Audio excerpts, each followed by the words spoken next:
সম্মানিত মা বোনদের জন্য কয়েক মিনিট আমি একটা হাদিস বলছি। অনেকেই মনে করেন নামাজ পড়ি, রোজা রাখি, তাহাজ্জুদ পড়ি, কালো বোরকা পড়ি, আমি নেককার মহিলা। না, আপনাকে আল্লাহ জান্নাত দেবে না। আপনাকে জান্নাত দেবে যদি 4টা গুণ আপনার ভেতরে পাওয়া যায়। 1 নম্বরে, স্বামী যখন বাইরে থেকে আসবে, দুনিয়ার সব কাজ মেয়েদের জন্য তখন সব নিষিদ্ধ, সব শেষ। আপনি স্বামীকে সময় দেবেন, এইটা আপনার আসল কাজ। এরকম বউ আজ বাংলাদেশে নেই, এই কারণে অনেকে পরকীয়া প্রেম করে। যদিও আপনার কাছে রাগ মনে হচ্ছে, খারাপ মনে হচ্ছে, এটাই বাস্তব। পরকীয়া প্রেমের পেছনে দায়ী আমার মনে হয় অধিকাংশ স্ত্রীগুলো।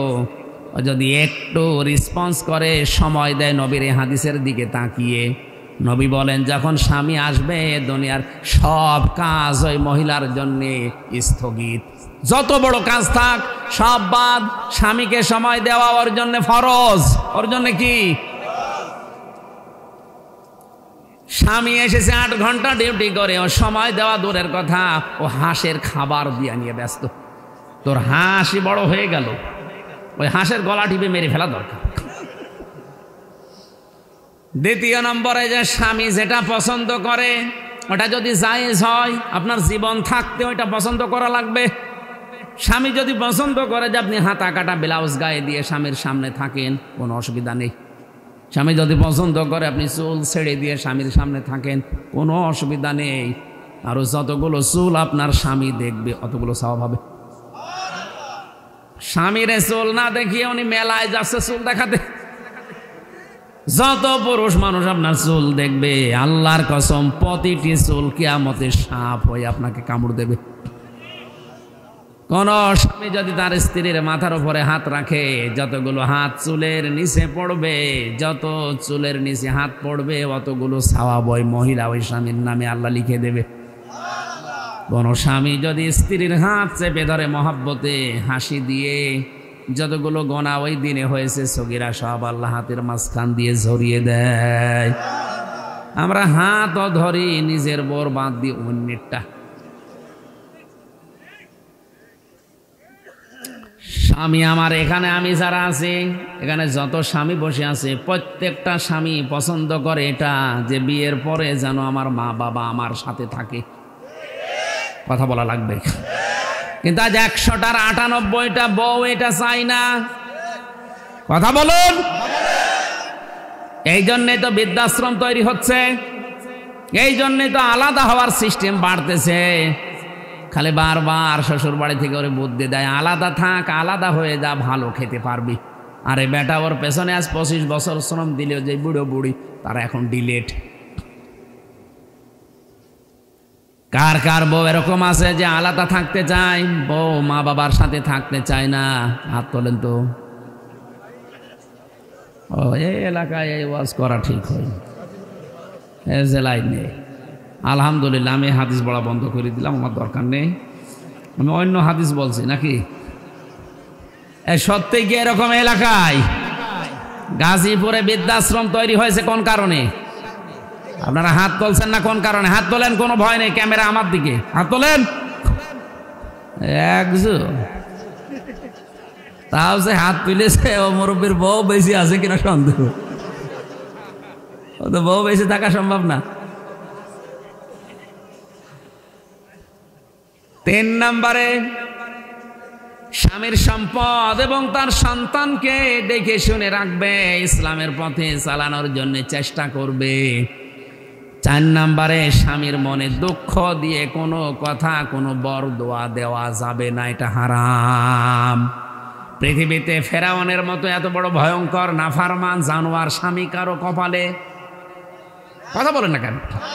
কি জানোয়ার ছিল, নিজের স্ত্রীর হাতে পেরেক লাগিয়েছে, পায়ের ভেতরে শলাকা লাগিয়েছে, কপালে পেরেক লাগিয়েছে, আর মাথার উপরে গরম তেল ঢেলে দিচ্ছে। কোরআনে কারিমে আল্লাহ একজন মহিলার নাম দিয়েছে যাকে আল্লাহ জান্নাতে একটা ঘর বানিয়ে দেবে। ইযে ক্বালাত রাব্বি ইবনি লি ইনদাকা বাইতান ফিল জান্নাতি ওয়া নাজ্জিনি মিন ফিরআউনা ওয়া আমালিহি ওয়া নাজ্জিনি মিনাল কওমিজ জালিমিন। ও গাজীপুরবাসী, এটা ইউটিউবে কালকেই ছড়িয়ে যাবে, হাজার হাজার মহিলারা এটা শুনবে শিক্ষা নেওয়ার জন্যে। ফেরাউনের স্ত্রীকে আল্লাহ ঘর এমনিতে বানিয়ে দেয়নি। এটা অত্যাচার যখন তার স্বামী লোকজন দিয়ে করাচ্ছিল, আল্লাহ পাক জান্নাত পাঠিয়ে দিলেন জিবরাইলকে দিয়ে, ধরো তুলে ধরো। হযরতে আসিয়া জান্নাত দেখার পরে খুশি হয়েছিলেন, ডাক দিয়ে বলেছে, মাবুদ ওই জান্নাতে তুমি আমার জন্য একটা ঘর বানিয়ে দাও, যে ঘরে বসে বসে সব সময় তোমারে দেখা যায়। তুমি আমার এই অত্যাচার দেখে, আমার উপরে জুলুম দেখে রাগ করো না, মন খারাপ করো না। আল্লাহ আমার উপরে যে আমার স্বামী লোকজন দিয়ে অত্যাচার জুলুম করায়, এই জুলুম থেকে তুমি আমাকে বাঁচাও। লক্ষ্য করে অনাজ্জিনি, এখানে টান আছে, অনাজ্জিনি মিন ফিরআউনা ওয়া আমালিহি অনাজ্জিনি মিনাল কওমিজ জালিমিন। যাদেরকে দিয়ে জুলুম করায় এই জালেমদের থেকে, আর আমার স্বামী ফেরাউনের জুলুম থেকে তুমি আমাকে বাঁচাও, কিন্তু আমার স্বামীর উপরে তুমি গজব নাজিল করো না। এত বড় কঠিন অত্যাচারের পরেও তিনি স্বামীর জন্য বরদোয়া দেয়নি, মন খারাপ করেনি, উল্টা পাল্টা ধারণা দেয়নি। আর আপনি একটা সাবান কম হলে গালি দেন, উল্টা পাল্টা ধারণা করেন যে জীবনে তোমার সংসারে কিছু পেলাম না। আপনি মানুষ, আপনি মনে করেছেন আমি নামাজ পড়ি, রোজা রাখি, কালো বোরকা পড়ি, তাহাজ্জুদ পড়ি, আমি জান্নাত পাবো না। জান্নাত 4টা ফরজ কাজে মেয়েদের 3 নাম্বারের কাজ এটা, স্বামীর মন জয় করা লাগবে জায়েজ পন্থায়। এত বড় অত্যাচারের পরও স্বামীর নামে বরদোয়া দেয় না, অথচ আজ হাজারো মহিলা স্বামীর মনে দুঃখ দেয়। উল্টাপাল্টা কথা বলি, নামাজ পড়ছে, নামাজ আছে, নামাজ শেষ, সব ব্যর্থ করে দেবে আল্লাহ। আপনার দুনিয়াও ধ্বংস, আখিরাতও ধ্বংস। এ পৃথিবীতে আর একজন মহিলাকে আল্লাহ নিজে সালাম দিয়েছেন শুধু স্বামীর জন্যে, ভক্তি শ্রদ্ধা থাকার কারণে। হযরতে খাদিজা, একটাই মহিলাকে আল্লাহ দুনিয়ায় সালাম দিয়েছে জিন্দা অবস্থায়। তার পুরা জীবনে আমি পড়ে দেখেছি, হযরতে খাদিজাকে সালাম দেওয়ার পেছনে কারণ ছিল তিনি স্বামী ভোক্তা ছিলেন। কি ছিলেন? স্বামীর প্রতি এত আনুগত্য দেখিয়েছেন, নিজের যে সম্পদগুলো ছিল ওই জামানায় তিনি 7 নাম্বার ধনী ছিলেন পুরো আরব জাহানে। এত সম্পদ সব স্বামীর পায়ের নিচে এনে দিয়েছিলেন, যান সব আমি দিয়ে দিলাম। অথচ আজ হাজারো মহিলা স্বামী ক্যান্সারে মরে গেলেও একটা বালা বিক্রি করে দিতে চায় না। আরো বলে খাদিজার মতো জান্নাতে যাবে। তোমার নামাজ নেওয়ার জন্য, রোজা নেওয়ার জন্য, কালো বোরকা নেওয়ার জন্য আল্লাহ বসিয়ে আছে। আপনি থামেন, আপনাকে আমি সতর্ক করলাম কোরআন দিয়ে, হাদিস দিয়ে। এরপরেও যদি কেউ সতর্ক না হয়, আমার মনে হয় আমার কাছে এত লাঠি নেই যে পিটিয়ে সোজা করব। পৃথিবীতে আমরা সবাই জানি যে নামাজ পড়লেই হয় না, নামাজ ভেঙ্গে যাওয়ার 19টা কারণ আছে। কয়টা? এই 19টা কারণের একটাও যদি কেউ পালন করে ওর নামাজ আর হবে না, শেষ। কথা বলেন। এখন যদি বলেন না আমি 18টা করেছি, একটা শুধু বাদ গেছে, আমার নামাজ বাদ হবে মানে বলতে পারবেন? অজু করলে অজু থাকবে না, 7টা কারণে ভেঙে যাবে। 6টা আপনার ঠিক আছে, একটা যদি করে ফেলেন আপনার ওই অজুতে আর নামাজ হবে। পৃথিবীতে যে কোনো কাজের সিস্টেম তাকান, সে রোজা বলেন, হজ বলেন, জাকাত বলেন, পৃথিবীর যত ফরজ ইবাদত আছে করলেই ঠিক থাকে না, ওটা ভেঙ্গে যাওয়ার কিছু কিছু কারণ আছে। অজু ভাঙার কারণ 7টা, নামাজ ভাঙার কারণ 19টা, হজ ভাঙার কারণ 5টা। এরকম প্রত্যেকটা ইবাদত ভেঙ্গে নষ্ট হয়ে যাওয়ার কয়টা করে কারণ আছে না নেই? আমাদের যে ঈমান আছে, যেটা নিয়ে জান্নাতে যেতে পারবো, ওই ঈমানও ভেঙ্গে যায়, নষ্ট হয়ে যায় 10 কারণে। কয় কারণ?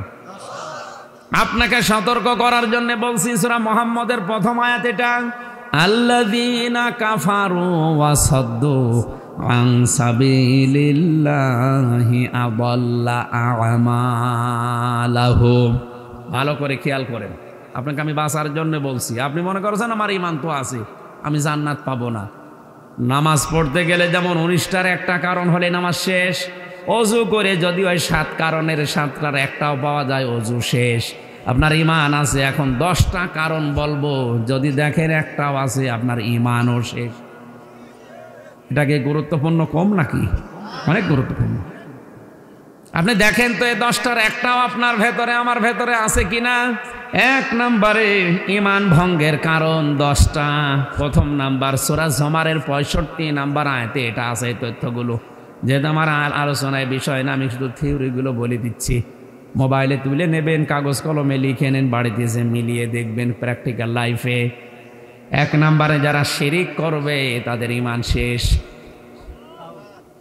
2 নম্বরে যারা কুফরি করবে তাদের ঈমান শেষ, নষ্ট হয়ে গেছে, ভেঙ্গে গেছে।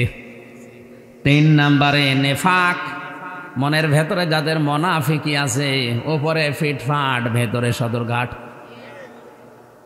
এখানে একটা উদাহরণ আমি তাফসীর থেকে লিখেছি, যারা সব ধর্মকে সমান মনে করে এদের ঈমান নষ্ট হয়ে গেছে।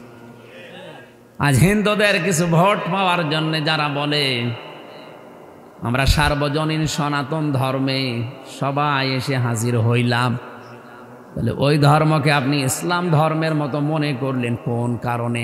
ভোট পাওয়ার জন্যে? আসলে তো মনে করার কথা না। কারণ আল্লাহর কাছে একমাত্র কেবলমাত্র শুধুমাত্র জীবন ব্যবস্থা ধর্মের নাম ইসলাম। ইসলাম বাদ দিয়ে 4500 ধর্ম দুনিয়ায় আছে, সব আল্লাহর কাছে বাতিল, কোনো দাম নেই। আমি কি বানালাম এগুলো? এটা সূরা আলে ইমরানের 81 নম্বর আয়াতে এই তথ্যটা আছে। তাহলে সব ধর্মকে যারা সমান মনে করেন তারা কোরআনের এই আয়াতের সাথে সূরা আলে ইমরানের 19 নম্বর আয়াত আর 81 নম্বর আয়াতের সাথে পুরা কন্ট্রাডিকশন, তাদের আপনার ঈমান ভেঙে গেছে। 4 নম্বরে নবী ছাড়া অন্য কারো আদর্শ যার ভালো লাগে, এটা সূরা তাওবার 80 নম্বর আয়াতে, সূরা 80 নম্বর আয়াতে 2 জায়গায় আছে। আব্দুল্লাহ বিন ওবায়ের নাম শুনেছি সারা জীবন, লোকটার পুরা জীবন আমি পড়েছি, কোনো সমস্যা আমার চোখে তেমন আমি পাইনি। খালি একটা সমস্যা তার ছিল, ও নামাজ রোজা দাড়ি টুপি জব্বা পাগড়ি মেসাক করা সব ছিল, কিন্তু আদর্শ মানতে গিয়ে বিশ্ব নবীকে বাদ দিয়ে আবু জেহেলকে মানত। একটা মাত্র কারণে ওর ঈমান শেষ। ও মুনাফিক শুধু না, মুনাফিকের সর্দার। মারা যাওয়ার পরে নবীজিকে আল্লাহ ডাইরেক্ট জানিয়েছেন, হে নবী, ওর কবরের পাশে দাঁড়া দেওয়ার কথা, ওর জানাজা দূরের কথা, ওর কবরের পাশ দিয়েও আপনি যাবেন না। ওয়ালা তুসাল্লি আলা আহাদিম মিনহুম মাতা আবাদা ওয়ালা তাকুম মাতা আবাদা ওয়ালা তাকুম আলা কবরি। হ্যাঁ নবী, ওর কবরের পাশ দিয়েও যাবেন না, দাঁড়ানো তো দূরের কথা, জানাজা আরো দূরের কথা। আমার মনে হয় আয়াত পড়ার পরে যতটুকু মনে হচ্ছে, বাংলাদেশে যদি এখন কোরআন নাজিল হওয়ার সিস্টেম থাকতো, অনেকের জানাজা নসিব হইতো না। কারণ ধরা পড়ে যেত, এ লোকটার সব পেয়েছি আমি।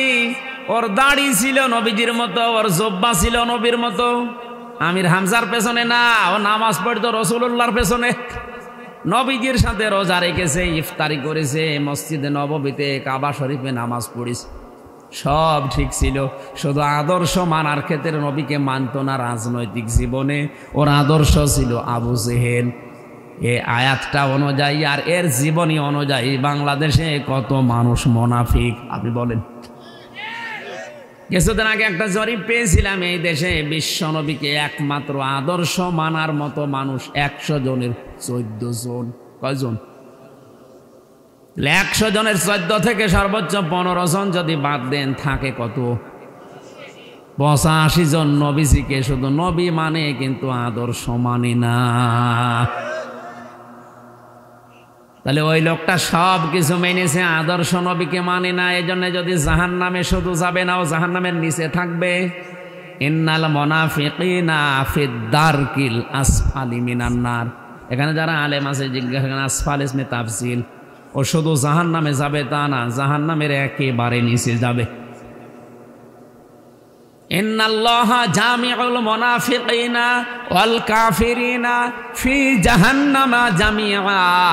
সূরা নিসা 5 নম্বর পারা 19 নম্বর পৃষ্ঠা 15 নম্বর লাইনের 140 নম্বর আয়াত। আল্লাহ তাআলা বলেন অবশ্যই আমি আল্লাহ জাহান্নামে একত্রিত করব মুনাফিক আর কাফেরদের। আগে কার নাম? আরো জোরে বলেন। যে লোকটা তো ঈমানও গ্রহণ করেছে, কিন্তু ঈমানে ওর ভেজাল একটাই, ও আদর্শ হিসাবে রাজনৈতিক জীবনে নবীকে মানত না। এ গাজীপুরের 100 জনের পচা 80 জন ধরা খাবে। কথা বলেন এখন। তার ভেতরে আমু হয়তো পড়ে যেতে পারে, কারণ আমার আদর্শ হিসাবে বিশ্ব নবীকে ভালো লাগে না। আমার আদর্শ হয়ে দাঁড়িয়েছে আমার বাবা, আমার চাচা, আমার দাদা। তার আদর্শ আবু জেহেল রাজনৈতিক জীবনে। এই জন্য যদিও জাহান্নামের নিচে যায়, তা আপনি কোথায় যাবেন ফতোয়া হামজারে জিজ্ঞাসা করা লাগবে না, আপনি নিজের কাছে জিজ্ঞাসা করেন। আপনার ঈমান নেই, আপনি মুনাফিক, ভেঙ্গে গেছে ঈমান। যারা রাসূলের আদর্শের চাইতে অন্য আদর্শকে ভালো মনে করে তাদের ঈমান ভেঙ্গে যায়। কি হয়? 5 নম্বরে আল্লাহর বিধানকে যাদের ভালো লাগে না, এটা তো আমার মনে হয় আরো বেশি। আল্লাহর বিধানকে যাদের ভালো লাগে না, কোরআনে কারিম প্রসার করো, বাধা দিও না, তাহলে আমল ব্যর্থ হয়ে যাবে। এ কথা কার? এই মাহফিলটা নিয়েই বোঝেন তো, এখানে কোরআন প্রসার হবে এই উদ্দেশ্য ছাড়া এদের আর কোনো উদ্দেশ্য আছে বলে আমার মনে হয় না। এরা লাভবান হবে, এক একজন 10 কোটি টাকার মালিক হবে, এরকম কিছু নাকি? এদের একই উদ্দেশ্য যে কোরআনের লাগায় প্রসার হবে, মানুষ কোরআনের কাছে আসবে। আল্লাহর এই কথাটা সূরা মায়েদা 7 নম্বর পারা 1 নম্বর পৃষ্ঠার 83 নম্বর আয়াতে আছে।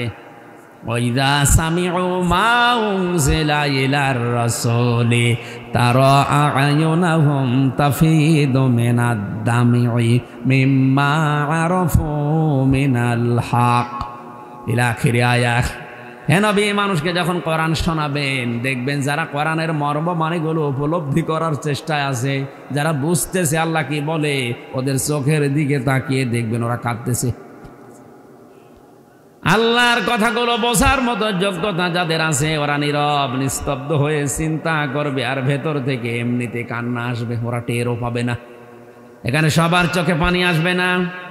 যাদের বোঝার মতো উপলব্ধি করার মতো ক্ষমতা আছে, দেখবেন মনের অজান্তেই চোখ দিয়ে পানি পড়ছে।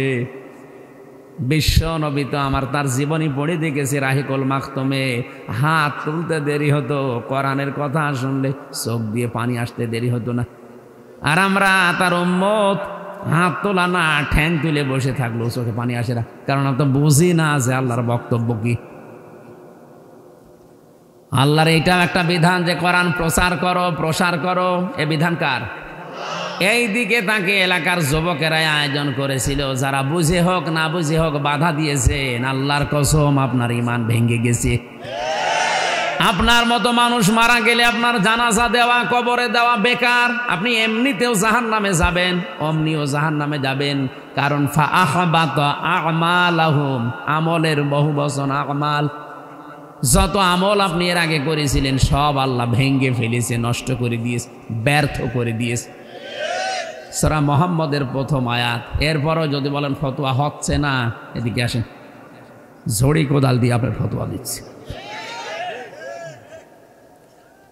6 নাম্বারটাই পেয়েছি, দিনের কোনো বিধানকে কেউ যদি কটাক্ষ করে খারাপ ভাবে, এটা দিনের বিধান না? নফল ইবাদতের ভেতরে সর্বোত্তম বললাম। তাহলে এই বিধানটাকে যারা কটাক্ষ করলেন, ষড়যন্ত্র করলেন, আপনার ঈমান কিন্তু নষ্ট হয়ে গেছে। আপনি এখন আবার কালেমা পড়ে মুসলমান হন, নয়তো এরকম মুসলমান দাবি করছে যারা কোরআন বিরোধী, এদের জানাজা পড়াও জায়েজ নেই। আব্দুল্লাহ বিন উবাইয়ের জানাজা যদি জায়েজ না হয়, নবীর চাচা আবু তালেবের জানাজা যদি জায়েজ না হয়, চাচা মুশরিক আব্দুল্লাহ বিন উবাইয়ের মতো, আপনার জানাজা কবরে দেওয়া জায়েজ হয় কি করে? আমার তো বুঝে আসছে না। হ্যাঁ, আমরা হয়তো লোক দেখানোর জন্য চাপে পড়ে করছি, কিন্তু আল্লাহ কবুল করবে না। কারণ নবীর চাচা আবু তালিব মারা যাবার পরে নবীজি নিজে তার কবরের পাশে দাঁড়িয়ে হাত তুলেছিলেন, আল্লাহ তুমি আমার চাচা আবু তালিবকে মাফ করে দাও, কারণ এই লোকটা সারা জীবন আমার পেছনে শ্রম দিয়েছে।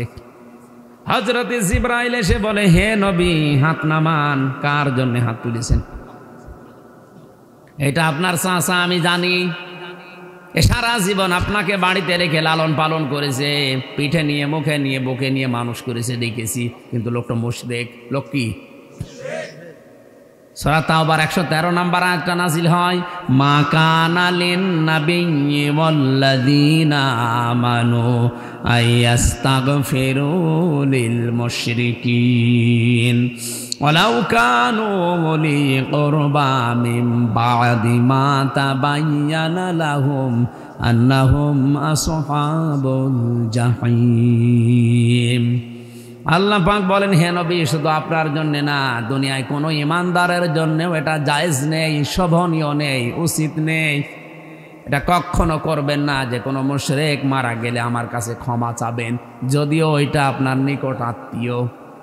যে নবী কোনোদিন হাত তুলেছে কবুল হয়নি এমন আমি পাইনি, মনের ভেতরে কামনা আসলেই কবুল হয়ে গেছে, সেই নবী হাত তুলে বসে আছে, আল্লাহ হাত ফেরত দিচ্ছে, চাচা মুশরিক। আর আমাদের চাচা টাটকা মুশরিক, মরে যাচ্ছে, 5টা 10টা গরু জবাই করে হুজুর দিয়ে দোয়া করে মনে করছো জান্নাত পেয়ে বসে আছে। জান্নাত, ও জাহান্নামও যাবে কিনা আল্লাহ জানে। আপনার বিবেকে কি বলে বলেন? নবীজির চাচাকে যদি আল্লাহ আয়াত নাজিল করে সতর্ক করে, আর হামজার চাচার কোনো সিরিয়াল আছে? টাটকা মুশরিক মরে যায়, 20টা গরু জবাই করে দিল, লোকজন খাওয়া দাওয়া করে পায়খানা করে শেষ করে দিল, মনে করছে চাচা জান্নাত পেয়ে বসে আছে। এটা খালি খাওয়া দাওয়াই হয়, তাছাড়া কিচ্ছু হয় না। আর একটা বিষয় হচ্ছে, মানুষ মারা গেলে তার জন্য যা করা হয় সেটা আরবি নাম হচ্ছে সাদাকা। তার নাম কি? মৃত মানুষের জন্য যা করা হয় তার নাম কি? আরো জোরে, জোর হইল না, আর একবার বলেন। সাদকার মাল খাওয়া জায়েজ আছে শুধু এতিম, মিসকিন, গরিব, অসহায় এদের জন্য। এই মাসলাকে আমি বানালাম, বলেন না কেন? তাহলে সাদকার মাল খাবে তারা যারা এতিম, মিসকিন, অসহায়, গরিব। অথচ 10,000 মানুষের আয়োজন করলেন, চাচা মরে গেছে এই কারণে যে যারা আসতেছে 5,000 গাড়ি নিয়ে আসতেছে, উনি মরণের খাবার খেতে। ও কি এতিম? ও কি অসহায়? ওরে খাওয়ালে আপনারে খানা কবুল হবে? যাদের খাওয়া দরকার ওরা কিন্তু ভাগে খুব কম পায়, ওই শেষে একটা পায় কি না পায়, থালা নিয়ে আসে, থালা বাড়ি দিতে দিতে বাড়ি চলে যায়। আর যাদের খাবারের জীবনে কোনো অভাব নেই, মরণের খাওয়া খায়। আবার যদি জিজ্ঞাসা করেন চাচা কেমন খেয়েছেন, 10টা গোশত পেয়েছিলাম, দাঁতের ফাঁকা বন্ধ করতে শেষ হল। দেখেন ওর দাঁতের ফাঁকা বন্ধ করতে কয়টা গোশত লাগে, কারণ ওর দাঁতের ফাঁকা ওইরকম। আর যারা 2 পিস দিয়েছিলেন ওর জীবনে দাঁতের ফাঁকা হয়নি। এইগুলো বন্ধ করেন, আপনি বেকার ধোকা খাচ্ছেন। হ্যাঁ, আমাদের কিছু খাবার দাবার হচ্ছে, আপনার কিছু হচ্ছে না। আপনি দেখেছেন আজ পর্যন্ত কোন হুজুরের বাড়িতে মিলাদ হয়? কারণ ও জানে যে ও ছাতা দিয়ে কোনো লাভ নেই, ও বেকার ওদের খাওয়াবো কোন কারণে। হ্যাঁ, আপনি মিলাদ না দিয়ে বেকার ওই টাকাগুলো দিয়ে যদি কোরআন শরীফ কিনে 10টা মানুষকে বলেন পড়েন, তারা কোরআন পড়লে ওই সওয়াবগুলো হয়তো পেতে পারে। কথা বুঝতেছেন? কেউ লেখাপড়া করতে পারছে না, তারা 2,000 টাকা দিয়ে বলেন যে এই যে বই কিনে নাও। কেউ মেয়ে দিতে পারে, বিয়ে দিতে পারে না, তারা 5,000 টাকা দিয়ে বলেন যে একটা জিনিস কিনে নাও, এইটাই লাভ হবে। আপনি আন্দাজে 50,000 টাকা খরচ করেছেন, ওটা পানিতে ফেলা ছাড়া কিচ্ছু না। কারণ যাদের খাওয়িয়েছিলেন ওটা কবুল হয়নি, ওটা ওদের হক ছিল না, হক ছিল গরিব, এতিম, অসহায়দের। মাসলাটা বলে দিলাম, এখন আপনি কি করবেন দেখেন। আমরা যারা আলেম হুজুর আছি শুধু মিলাদ পড়িয়ে বেড়াই, আমরা নিজেরা মিলাদ কোনোদিন দেই না। আমার মিলাদ দেওয়ার দরকার নেই, আমার মিলাদের চাইতে বড় মিলাদ বসে আছে আমার বাড়িতে। সব চাইতে বড় পীর আপনার জন্য আপনার মা আর বাবা। এই 2 জন যদি দোয়া করে, নবীজি বলেন আল্লাহর আরশ পর্যন্ত যেতে আর কোনো বাধা নেই, যদি সাইজ দোয়া হয়। নবীজি বলেন কোন মা আর বাবা যদি মন থেকে কোনো দোয়া করে, ওটা সরাসরি আরশে যে ধাক্কা খায়। যতক্ষণ পর্যন্ত দোয়াটা কবুল না হয় আরশ তখন কাঁপতে থাকে। আল্লাহ পাক বলেন থামো, জবাব আসে আল্লাহ বাংলাদেশ নামে একটা দেশ আছে, গাজীপুর জেলার জহির নামে একটা লোকের জন্য তার মা দোয়া করেছে, যতক্ষণ পর্যন্ত জায়েজ দোয়াটা কবুল না হবে ততক্ষণ পর্যন্ত আমি কাঁপা বন্ধ হব না। এই জন্য আসল যেটা পড়ে আছে বাড়িতে এদের খোঁজ খবর নেওয়া দরকার।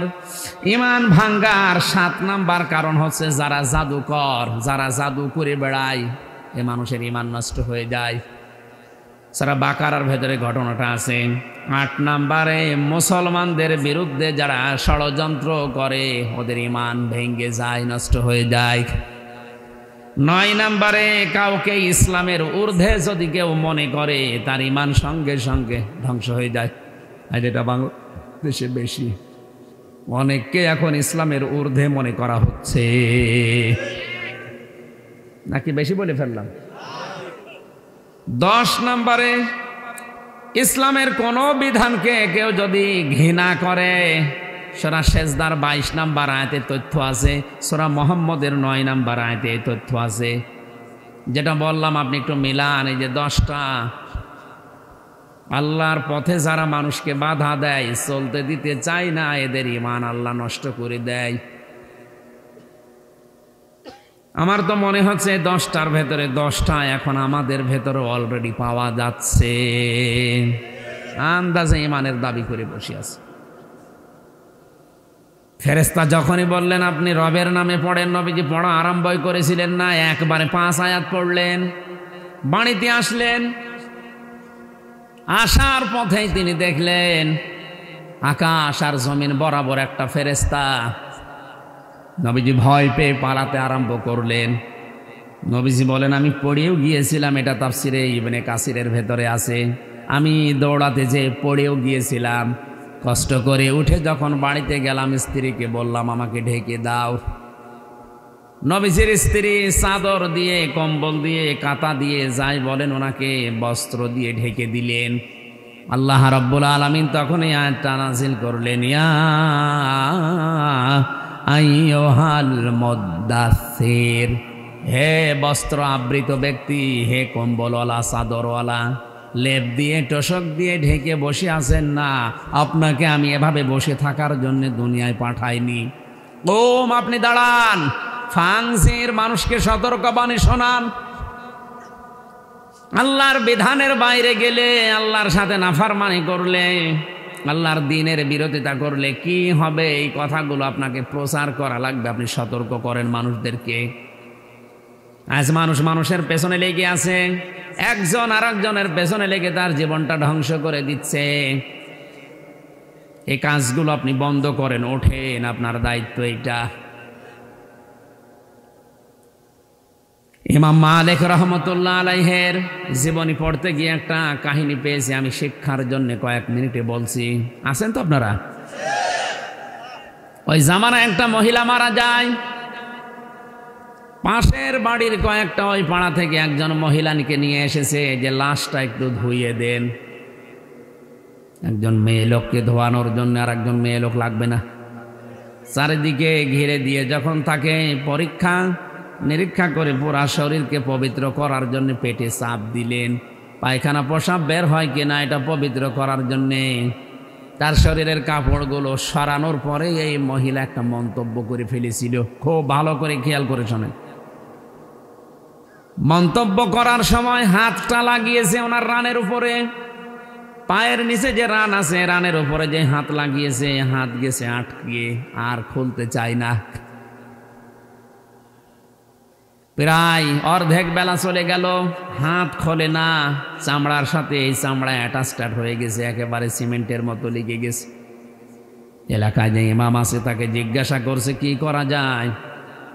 উনি ফতোয়া দিলেন এক কাজ করেন, জীবিত মানুষদের তো আর হাত কেটে ফেলা যাবে না, ওই মহিলা যে মারা গেছে তার ওই জায়গা থেকে কেটে বাদ দিয়ে দেন। কিন্তু যার বউ মারা গেছে ওই স্বামী বলছে না, আমি এটা হতে দেব না। আমার বউ ভালো মানুষ ছিল, আমার বউ নেককার মহিলা ছিল, তাকে আমি এই কাজ, তার শরীর এখন মারা গেছে, শরীরের চামড়া আমি কাটতে দেব না, দরকার হয় আপনি এই মহিলার হাত কেটে ফেলেন। এই মহিলার স্বামী রাজি নাকি? আমরা ওই পাড়া থেকে আসলাম উপকার করার জন্যে, আমাদের কোনো লাভ ছিল না। আপনার বউ তো মারাই গেছে, ধোয়ানোর জন্য তো লোক লাগে, দাফন কাফনের জন্য। আমরা এসেছিলাম প্রতিবেশী হিসাবে সাহায্য করার জন্যে। এসে একটা বিপদে পড়ে গেছে, আর আমার জীবিত বউকে তাজাবর হাত কেটে নেবেন আপনি? আমি জীবনও হতে দেব না। আমার বউ অনেক ভালো, নেককার। মা বোনেরা যারা এসেছেন, এ ঘটনা থেকে 3-4টা শিক্ষা আমি বের করতে পারবো ইনশাল্লাহ। ভালো করে খেয়াল করে শুনবেন। আছেন তো আপনারা? এতটুকু পর্যন্ত শেষ না। জেলার ইমাম, রাজধানীর ইমাম যারা আছে তাদেরকেও ডাক দেওয়া হয়েছে। বড় বড় আলেম এসেছে, বলছে না কোনো সমাধান আমরা পাচ্ছি না। ওই দেশের প্রধান বিচারপতি তখন ছিলেন মদিনার ইমাম মালিক রহমতুল্লাহ আলাইহি, জগৎ বিখ্যাত আলেম তিনি। তাকে ডাক দেওয়া হয়ে গেল যে আপনি আসেন, সমাধান তো করা যাচ্ছে না, সারা দিন কেটে যাচ্ছে। এই মহিলার তো এখন পোশাক পায়খানার প্রয়োজন, খাবার দাবারের প্রয়োজন, কি করা যায়? উনি বললেন ঠিক আছে, ব্যবস্থা করো, একটা ময়দানে আমি আসতেছি। মেয়েদেরকে আলাদা পর্দার ভেতরে দিয়ে পর্দার আলায় দাঁড়িয়ে ইমাম মালিক রহমতুল্লাহ আলাইহি ডাক দিলেন মহিলাকে, এই মহিলা এদিকে তাকাও, ভালো করে লক্ষ্য করো, আমি ইমাম মালিক বলছি, এদেশের প্রধান বিচারপতি, চিফ জাস্টিস। মুসলমানদের ঈমান কেমন হওয়া দরকার, প্রধান বিচারপতির যোগ্যতা কি কি হওয়া দরকার, এই ঘটনার ভেতরে আপনি পাবেন। ইমাম মালিক রহমতুল্লাহ আলাইহি মহিলাকে জিজ্ঞাসা করলেন কি কি হয়েছে, একেবারে প্রথম থেকে পর্যন্ত সব আমাকে শোনাও পর্দার আড়াল থেকে। মেয়েটা বলছে এই হয়েছে। ইমাম মালিক কথাগুলো শোনার পরে বললেন কই, কিছু তো মিলছে না, তোমার হাত তো লেগে থাকার কথা না। আমার কাছে কিন্তু রাডার আছে, কোরআনে কারীম আছে, আমার কাছে হাদিস আছে। আমি আজ পর্যন্ত কোরআন এবং হাদিস দেখে কোনো ফতোয়া দেইনি। কোরআন হাদিসের ফতোয়া আমার প্রায় সব জানা আছে। আমি রাডার দিয়ে কিন্তু ধরে ফেলবো, তাড়াতাড়ি বলো কি করেছে তুমি। মেয়েটা তো ভয় পেয়ে গেছে, কথা বলতে আর নারাজ, রাজি না। বলছেন যা বলেছি এতটুকুই। ইমাম মালিক বললেন না, কোরআনে কারীমের আয়াত আমার আল্লাহ নাযিল করেছে যেটা একটাও মিথ্যা না। ওয়া তাম্মাত কালিমাতু রাব্বিকা সিদকাও ওয়া আদলা লা মুবাদদিলা লিকালিমাতিহি ওয়া হুয়াস সামিউল আলীম। সূরা নামের 115 নম্বর আয়াতটা তিনি বললেন। ইমাম মালিক ডাক দিয়ে বলে আল্লাহর বান্দি, কোরআনে কারিমে আল্লাহ যে আয়াতগুলো দিয়েছেন এটাকে 2-3টা জিনিস দিয়ে পরিপূর্ণ। 1 নম্বরে আল্লাহ যত কথা কোরআনে দিয়েছেন সব সত্য কথা। 2 নম্বরে এটা ভারসাম্যপূর্ণ, এটা ন্যায় বিচার দিয়ে পরিপূর্ণ করা। 3 নম্বরে কোরআনের কথা কিয়ামত পর্যন্ত কোনো পরিবর্ধন রদ বদল নেই। সুবহানাল্লাহ বলতে পারেন? তুমি যা বলো এর সাথে তো মেলে না, সত্যি করো, বলো কি করেছো। মেয়েটা ডাক দিয়ে বলছে কয় আমার তো কিছু করার মতো আমি দেখি না। হ্যাঁ আমি একটা জিনিস করেছি, আমি যখন তার কাপড়টা তুললাম শরীর থেকে পায়খানা প্রসাব পরিষ্কার করার জন্যে, কাপড় যখন লজ্জা স্থান থেকে সরিয়েছি, তখন তার এই রানের উপরে যে হাত রেখেছিলাম এই সময় একটা মন্তব্য করেছিলাম। মন্তব্যটা কি? যে এই মহিলার সাথে আমি একজন পুরুষ মানুষকে হেঁটে যেতে দেখেছিলাম। ওই দিন থেকে আমার মনের ভেতরের উপর একটা খারাপ ধারণা ছিল, তুমি উপরে খুব ভালো মানুষ মনে করো, তোমার সাথে একটা পুরুষকে আমি হেঁটে যেতে দেখেছি, অথচ ওই পুরুষটা কে ছিল আমি ওটা জানতাম না। এই যে আন্দাজে কাউকে দেখে আশেপাশে ধারণা করা, একটা মানুষ হেঁটে যাচ্ছে তার পাশে যদি মহিলা থাকে, ওটা তো তার বোনও হতে পারে, মাও হতে পারে, খালাও হতে পারে। কথা বলে না কেন? আমি এই যে ধারণাটা তার প্রতি করলাম, একটা নিক্ষেপ করলাম ধারণা। ইমাম মালিক বলেন আমার কাছে রাডার তো এইটা, আমি এতক্ষণ মেলাতে পারছিলাম না।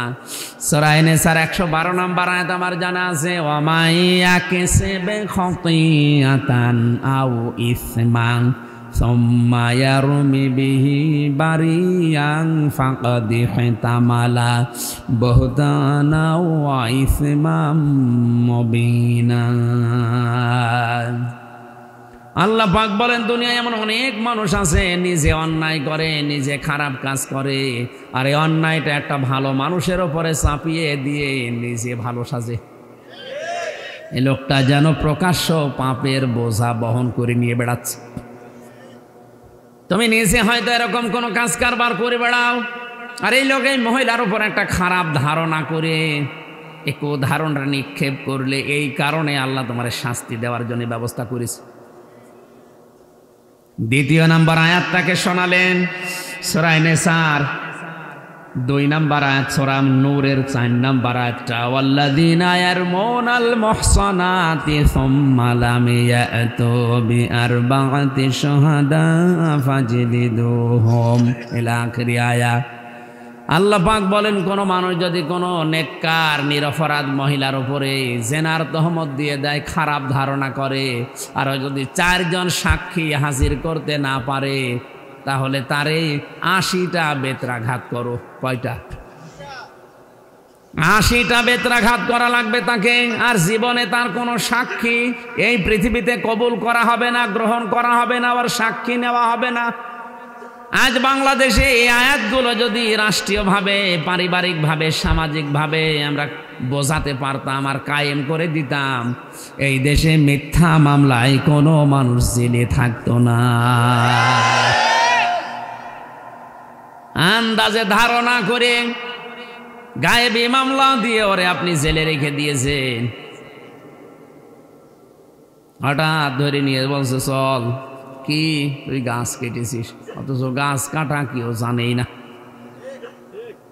3 বছর জেলে থেকে বাস্তবে ঘটনার সাথে যা মিলালাম, এই মহিলা যদি আন্দাজে এক ধারণা করে হাত আটকিয়ে যায়, আর যারা মিথ্যা মামলা দিয়ে, মিথ্যা সাক্ষী দিয়ে মানুষের জীবন ধ্বংস করে দিচ্ছেন, আপনাদের কত কিছু আটকানোর দরকার আপনি বলেন।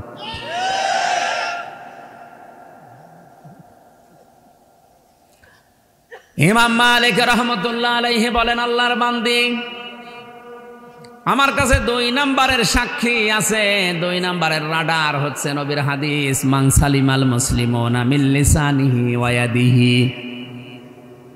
ওই লোকটাই মুসলমান যার হাতের দ্বারা, যার মুখের দ্বারা মানুষ নিরাপদ থাকে। তো তুমি তো মুসলিম মহিলা, তোমার হাতের দ্বারা, তোমার মুখের দ্বারা, অন্তরের দ্বারা একটা লোক শান্তিতে নেই। এই হাত মানে শুধু এই হাত না, ক্ষমতার হাত, টাকা পয়সার হাত, প্রভাব প্রতিপত্তির হাত। মুখ মানে শুধু এই মুখ না, অন্তরেরও মুখ আছে। এই সমস্ত জিনিস দ্বারা মানুষকে কষ্ট দেওয়া, এটা আর মুসলমান থাকে না। তুমি আন্দাজে ধারণা করলে কোন কারণে বলো, তুমি যদি সঠিক জবাব দিতে না পারো, আর 4টা সাক্ষী যদি জোগাড় করতে না পারো, এই মহিলার উপরে যে তহমত দিয়েছো, আন্দাজে মিথ্যা মনে করে তোমার এই মহিলার সাথে জীবিত মাটি দেওয়া হবে, এবং কোনো দিন আর এ পৃথিবীর মুখ আর দেখা হবে না। মহিলা তো কান্নাকাটে আরম্ভ করেছে, আমারে বাঁচান। আল্লাহ রাব্বুল আলামিন বলেন, আয-যানিয়াতু ওয়াজ-যানি ফাজলিদু কুল্লা ওয়াহিদিম মিনহুমা মিয়াতা জালদা ইলা আখিরি আয়াত। সূরা নূরের 2 নাম্বার আয়াতে এত কথা ব্যাখ্যামূলক এখানে আছে। আমি তাড়াতাড়ি করছি খুব সামারাইজ করার জন্যে। ইমাম মালিক যখন এতগুলো কথা বললেন যে 80টা বেত্রাঘাত তোমাকে এখন করা হবে, আন্দাজে এই নিষ্পাপ মহিলার উপরে, নিরপরাধ একটা মহসিনা নারীর উপরে অপবাদ দেওয়ার কারণে তোমারে আমি 80টা বেত্রাঘাত কোরআনের আইন দিয়ে আমি আদেশ দিয়ে দিলাম। 1টা 2টা করে প্রধান বিচারপতির কথা শুনে জল্লাদ যে আছে বেত চালাচ্ছে চামড়ার চাবুক দিয়ে। 1টা 2টা করে বেত মারতে মারতে মহিলা প্রায় নিস্তেজ হয়ে গেছে। 79টা হয়ে গেছে, কিন্তু হাত খোলে না। হাত ইমাম মালিক চিন্তা করলেন, কোরআনে কারিম দিয়ে যদি কোনো পাপের বিচার করা হয়, আর বিচারটা যদি দুনিয়াতে হয়ে যায়, কিয়ামতের দিন আল্লাহ ওই পাপের জন্য ডবল করে আর বিচার করবে না। বিচার তো প্রায় শেষ। ৭৯টা হয়ে গেছে আর মাত্র একটা আছে, জল্লাদ থেমে গেছে। হুজুর কি করব, আর মাত্র একটা বেত আছে। এখন যদি এটা মারার পরে হাত না খোলে মহিলাকে জীবিত কবর দিয়ে দেওয়া লাগবে, কোনো উপায় নেই। ইমাম মালিক বললেন দাঁড়াও। অনেকক্ষণ পর্যন্ত চিন্তা করলেন, কেন হচ্ছে না, কেন হচ্ছে না। কোরআনে কারিমের আয়াত তো মিথ্যা হওয়ার কথা না, আল্লাহ ৮০টার কথা জানিয়েছেন, একা ৮০টা না। কয়টা? ৮০টা বেত্রাঘাতের কথা আছে। মহসেনা, নিরপরাধ, নিষ্পাপ, যে মহিলা অজ্ঞ, জানে না কিছু সে বিষয়ে, আন্দাজে তার উপরে যদি কোনো সেনার তহমত কেউ দেয়। আজ ধর্ষণ মামলা মিথ্যা দিয়ে কত মানুষকে আপনি জেলে পাঠাচ্ছেন, আপনি চিন্তা করেছেন? আমার তো মনে হচ্ছে বাংলায় হাজারো ম্যাজিস্ট্রেট, হাজারো জজ, হাজারো বিচারপতি এই ঘটনার সাথে মিলিয়ে ওরা ধরা খেয়ে বসে আছে। ৭৯টা হওয়ার পরে বললেন একটু থামো দেখি, কোরআনে কারিমে আর কোনো বিষয়ে কোনো বিচার ব্যবস্থা আছে কিনা, কোনো ফায়সালা আছে কিনা দেখি। দেখতে দেখতে তিনি আর পেলেন না, চিন্তা করলেন না কোরআন মিথ্যা হওয়ার কথা না। জল্লাদকে বললেন ঠিক আছে, বাকিটা মারো, যা হয় হবে। ৮০টা যখন শেষ, সঙ্গে সঙ্গে হাত ছুটে গেছে।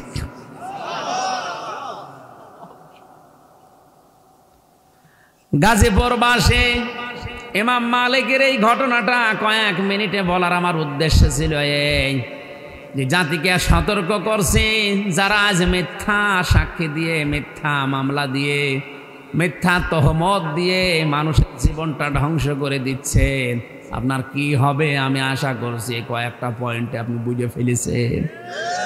এরপরেও যদি কেউ শিক্ষা নিতে না চান, আমার তো সতর্ক করার দায়িত্ব করলাম, এখন আপনি থামেন। আপনি যদি এখনই থেমে যান, আল্লাহর কসম বাংলাদেশের এই ১ লাখের ওপর এখন মানুষ জেলে আছে, সারা বাংলাদেশ মিলে ১০,০০০ও থাকবে না, ৯০,০০০ বেরিয়ে যাবে। আমার মামলাও তো ঢিসমিস হয়ে যাওয়ার কথা। কোন কারণে আপনি আন্দাজে একজনের দোষ আর একজনের উপরে চাপিয়ে দিলেন? কে কোথায় বলে কোন সালে, সে ২০ সালের দিকে সংসদ ভাঙার জন্য তরবারি নিয়ে গেছে, তরবারি নিয়ে কাঁচি, ধান কাটে কাঁচি নেই, ওর বাড়ি সিরাজগঞ্জে। এই মনে হয় ১৭-১৮ বছর বয়স হবে। এই বয়সের একটা ছেলে, ওর নাম সাকিব, জেলখানায় দেখা হয়েছিল, ওর নাম এখন জনগণ দিয়েছে তরবারি সাকিব। ওরে পুলিশ ধরেছে সংসদের সামনে, ওই বেটা কি করিস? বলুন সংসদ ভেঙে ফেলবো। ভেঙে ফেলবে মানে? হ্যাঁ, আমি আমির হামজা হুজুরের, মুফতি হারুন ইসারের, মাহমুদুল হাসান, এদের ওয়াজ শুনে আমি উদ্বুদ্ধ হয়েছি, সংসদ ভেঙে ফেলা লাগবে। পুলিশ বলছে বেটা এটা দিয়ে সংসদ ভাঙা যায়? ধান কাটা কাঁচি। সংসদ বোম মারলে ওড়ে না, আর তুমি সেই সিরাজগঞ্জ থেকে এসেছো, এটা ভেঙে ফেলবা, তাও কাঁচি দিয়ে, শাবল নিয়ে আসলেও তো হইতো। তারপরও বানিয়ে ওকে সাজিয়ে বলে ঠিক আছে, যাদের ওয়াজ শুনেছে তাদের ধরে নিয়ে গেল। আমি বললাম কই রিমান্ডে যে আমার একটু দেখান তো, আমি কোন ওয়াজ করেছি যে সংসদ ভাঙা লাগবে? আন্দাজে এই যে টপ টু বটন যারা এর সাথে জড়িত, মামলার আয়ু থেকে শুরু করে, আমার তো এই হাদিসটা আর এই আয়াতটা পড়ে সূরা নিসার এই ১১২ নম্বর আয়াত, ওমা ইয়াকসিব খতিয়াতান আও ইসমান সুম্মা ইয়ারমি বিহি বারিয়ান ফাকাদ ইহতামালা বুহতানা ওয়া ইসমাম মুবিনা। বুহতান আছে, বুহতান আর গীবত এক জিনিস না। যে লোকটার ভেতরে দোষ আছে, ওই দোষ যদি আপনি অন্যজনের কাছে বলেন, এটা গীবত। আর যার ভেতরে দোষ নেই, আপনি বানিয়ে বানিয়ে তার নামে যদি ওই দোষ চালান, ওইটা বুহতান, এটা আরো মারাত্মক। আমার নামে যেটা হয়েছে এটা গীবত না, এটা বুহতান। যারা এই বুহতানের সাথে জড়িত, আল্লাহ বলেন এরা প্রকাশ্য পাপের বোঝা বহন করে বেড়াচ্ছে। শুধু দুনিয়া না, আখিরাতে ওদের বোঝা আমরা দেখতে পাবো। সুতরাং আপনি থামেন। আমার মতো হাজারো মানুষকে এভাবে যারা স্ট্যাপে ফেলে, বিপদে ফেলে, বিপদের ভেতরে ফেলে দিয়ে তাদের জীবন, যৌবন, পরিবার সব নষ্ট করে দিচ্ছে। আপনি কোন নেশায় করছেন বলেন তো? আপনাকে মরা লাগবে না? মরণই বিশ্বাস করে না, মরা লাগবে তো বলুন। আমি ওদের জন্য শুধু না, আপনার জন্যও বলছি। অন্তত যারা মুসলিম বলে দাবি করেন, ঈমান যাদের আছে তাদের জন্য বলছি, আপনি থামেন, এখনো সময় আছে। হযরত ওমর কিন্তু মাঝে মাঝেই হুযায়ফা ইবনুল ইয়ামিনকে ডাক দিয়ে বলতেন, ভাই, নবীজি মরণের আগে, ইন্তেকালের আগে তোমার কাছে মুনাফিকদের একটা লিস্ট দিয়েছে, যে মদিনায় কে কে মুনাফিক, ওই লিস্টটা একটু দেখাও তো, আমার নামটা ওর ভেতরে আছে কিনা। হযরত হুযায়ফা চোখের পানি ফেলে দিয়ে বলে, খলিফা কি বলেন? আপনি তো জিন্দা অবস্থায় জান্নাতের সার্টিফিকেট পেয়েছেন, নবীজি জানিয়েছেন আমার পরে কেউ নবী হলে হযরত ওমর নবী হয়ে যাবে। এত বড় সম্মান আপনার, আর আপনি বলেন এই লিস্টের ভেতরে আপনার নাম মুনাফিকের লিস্টে। হযরত ওমর চোখের পানি ফেলে দিয়ে বলে, ভাই হুযায়ফা, নবী ছাড়া কারো ঈমান নিরাপদ না, কে কখন বেঈমান হয়ে যায় বলা যায় না। নবীদেরকে আল্লাহ নিজে গাইড করেন, এই জন্য তাদের অসুবিধা নেই। কিন্তু আমরা তো সাধারণ মানুষ, সকালে ঈমানদার আছি, বিকালে বেঈমান হয়ে যেতে পারি। তুমি এখনো দেখো লিস্টে যদি আমার নামটা থাকে, তাহলে আমি এখনো তওবা করে ভালো হওয়ার সময় আছে। তারা যদি এই সেন্স নিয়ে চলতে পারে, তে আমরা আছি কোথায়? আপনাকে থামার জন্য বলছে, আমি সতর্ক করলাম। আল্লাহ নবীকে যেমন ডাক দিয়ে বলেছিলেন, কুম ফাংজির, হে নবী দাঁড়ান, চাদর গায়ে দিয়ে, কম্বল গায়ে দিয়ে শুয়ে থাকার জন্য, বসে থাকার জন্য আপনাকে পাঠায়নি, আপনি দাঁড়ান। আমার মনে হচ্ছে আল্লাহ যেন আমাকে ঠিক এইভাবে করে অ্যাক্সিডেন্ট করার পরে মনে হচ্ছিল আমি আর দাঁড়াতে পারছিলাম না, আল্লাহ যেন আমাকে ডাক দিয়ে বলছে, হামজা ওঠো, জাতিকে সতর্ক করা লাগবে। কোথায় কুষ্টিয়া, কোথায় গাজীপুরে, এই 250 কিলোমিটার এই ভাঙ্গা পা নিয়ে এভাবে দৌড়িয়ে এসেছি। আল্লাহর কসম, আমার নিজের শুধু লাভের জন্যে না। কালকে আমার বাড়ি অনুষ্ঠান, অথচ সারা রাত এখন জার্নি করে যেয়ে ধরা লাগবে। এসেছি জাতিকে আল্লাহর কসম কোরআন সামনে নিয়ে বলছি সতর্ক করার জন্যে। যারা এগুলোই লিপ্ত আছেন, খামতান, এই তহমত দেওয়া, মানুষের জীবন নষ্ট করার জন্য যারা মেতে উঠেছেন, থামেন। আল্লাহ আমাদেরকে বোঝার তৌফিক দিন, বলেন আমিন।